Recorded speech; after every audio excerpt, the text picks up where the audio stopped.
والوں کا جو راستہ ہے، ایمان والوں کا جو طریقہ ہے، اس کی صحبت دیتا ہے۔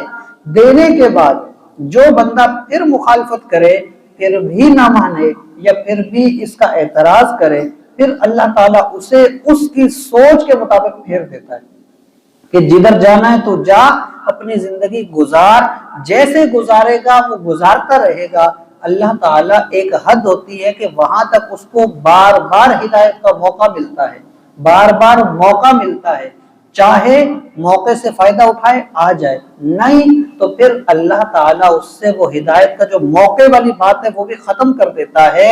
اور پھر جب اس کی زندگی گزر جاتی ہے، اللہ نے فرمایا وَنُصْلِهِ جَهَنَّمَ، ایسے بندے کا آخری ٹھکانہ جہنم بنا دوں گا۔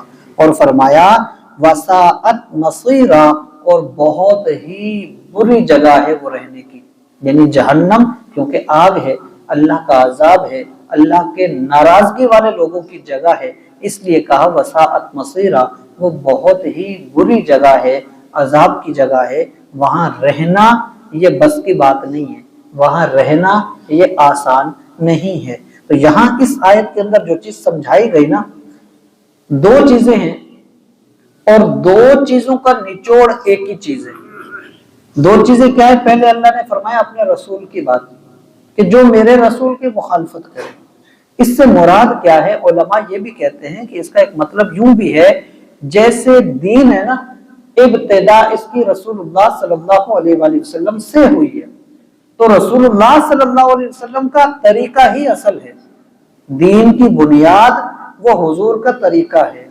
قرآن کریم کی تفسیر، ہم کہیں کہ اب قرآن پڑھتے ہیں، قرآن میں جو چیز سمجھ نہیں آتی ہم اسے حدیث سے تلاش کریں گے، کیونکہ قرآن کی اصل تصویر جو ہے نا عمل کی، وہ حضور کی ذات ہے۔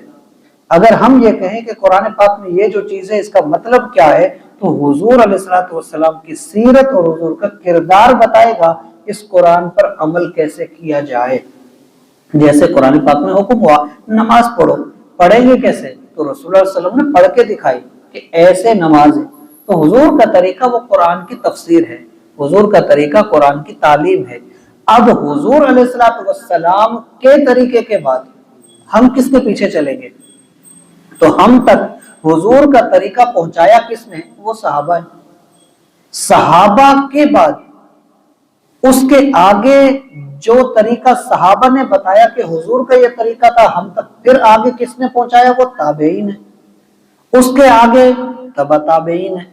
اسی طرح سے وقت کے ساتھ ساتھ اس لڑی کے ساتھ ہمیشہ لوگ جڑے رہے اور قیامت تک جڑے رہیں گے۔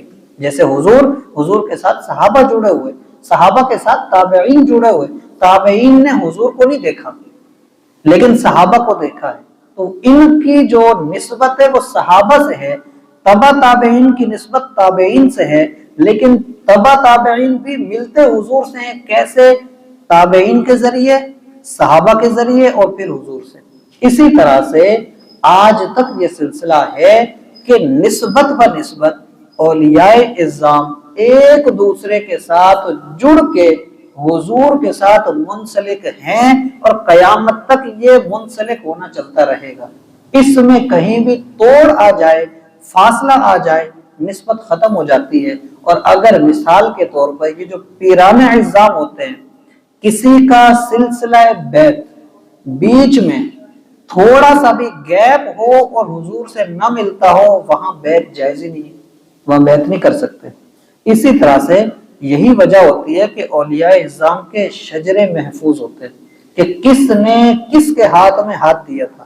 حضور کے ہاتھ میں صحابہ نے ہاتھ دیا تھا، صحابہ کے ہاتھ میں تابعین نے ہاتھ دیا تھا، تابعین کے ہاتھ میں تبع تابعین نے ہاتھ دیا تھا، تبع تابعین کے ہاتھ میں اولیاء اعظام، نسل در نسل وقت کے ساتھ ساتھ ایک دوسرے کے ہاتھ میں چلتے آئے، کیونکہ یہ نسبت حضور کی نسبت ہے اور اللہ نے حضور کو بنایا وَرَفَعْنَا لَكَ ذِكْرَكَ، یہ ذکر ایسا ہے قیامت